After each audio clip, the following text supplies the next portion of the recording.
What should you do to be enlightened?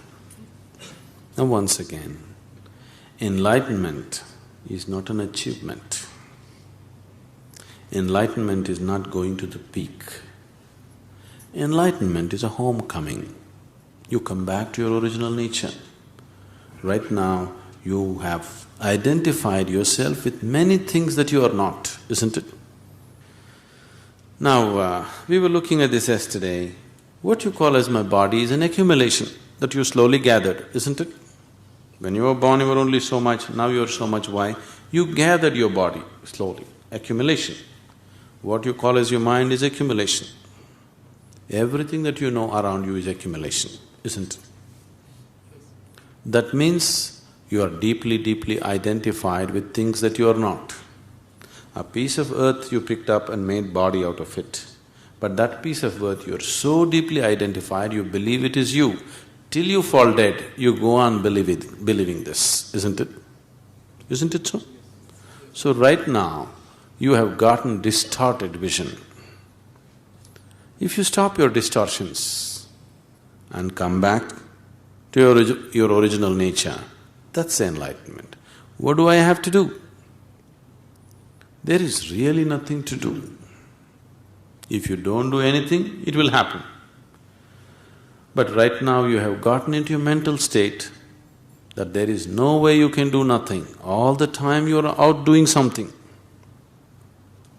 You think if you don't do anything, something will happen.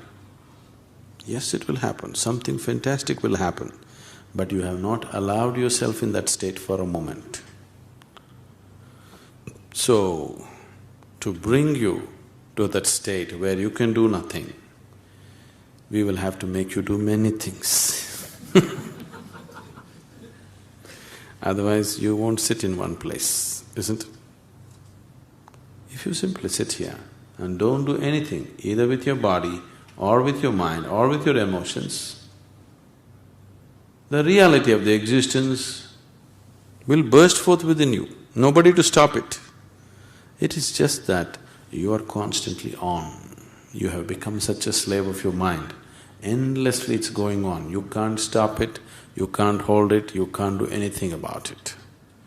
Because once you get into the trap of the mind, it just goes on endlessly. It has its own momentum, you don't have to do anything about it.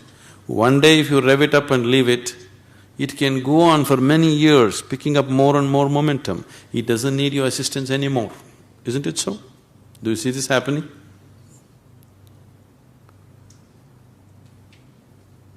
People who are reasonably happy in the world are those people who got a little break from the nonsense in their head, that's all. They are not all the time like that. Some moments, they are not so messed up, so they are okay. If you don't mess yourself up, if you simply be here, you are enlightened. But you can't keep your hands off it all the time, it's on it. So slowly with yoga, all these postures will tie your hands up in such a way that you can't mess with it, because you're in a posture. Somehow. We'll do it to you somehow. Enlightenment is like a joke.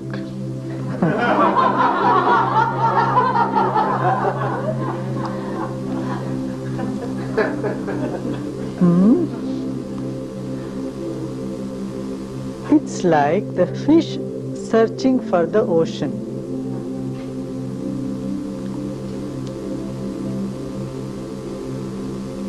Fish is in the ocean. It so happened once upon a time, there was a congregation of fishes. All fish got together and they all discussed together and said, now let us see who has seen the ocean. Nobody said, I have seen the ocean. And then one of them said, I think my great-grandfather has seen the ocean. And then someone else agreed to it, seconded that opinion. Yes, yes, I also heard about that. And the third person, in a little later, they said, yes, yes, certainly. his great-grandfather has seen the ocean. So they built a big, nice temple and made the statue of the great-grandfather of that particular fish. Said they had seen the ocean, they had been connected with the ocean.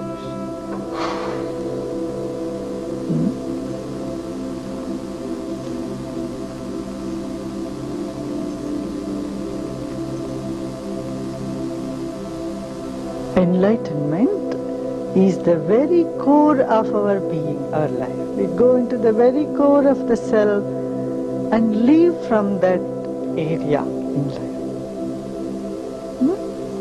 We are all gifted with that innocence. We came to the world with innocence. But then gradually we lost that innocence. As we become more intelligent, we have lost the innocence. We were born with silence. As we grew up, we lost the silence and words entered in our head. We were born with the heart, we lived in our heart, and we moved to our head as time went by. Now the reversal of this journey is enlightenment, is journey from head back to the heart, from words back to the silence, and getting back to our innocent nature in spite of our intelligence. See? Maintaining the intelligence at the same time maintaining the innocence. Maintaining the words at the same time not losing the silence. That is great achievement. Though it is very simple. So the purpose of knowledge is ignorance.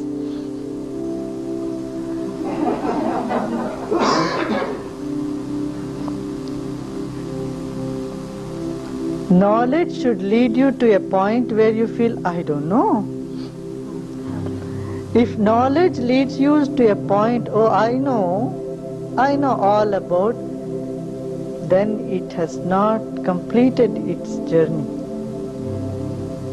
It has led you somewhere half in the motorway. The car broke down.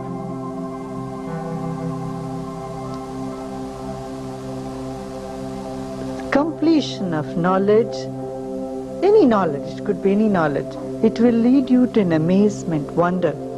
Leaves you at a place, oh, I don't know. Make you aware of the mystery of this existence. And mysteries are to be lived and not understood. We cannot understand them. No one can understand what life is, but one can live life so fully in its completeness, totality. And the purpose of words is to create silence.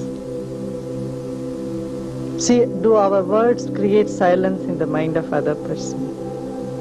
Silence means joy and love. They are together. Silence is joy, love, pleasantness, peace. So every word that moves from our lip and hits some other ears, what does it do? Does it create a turbulence there, or it calms down? It creates a soothing, cooling influence. The purpose of words are fulfilled when they create silence, isn't it?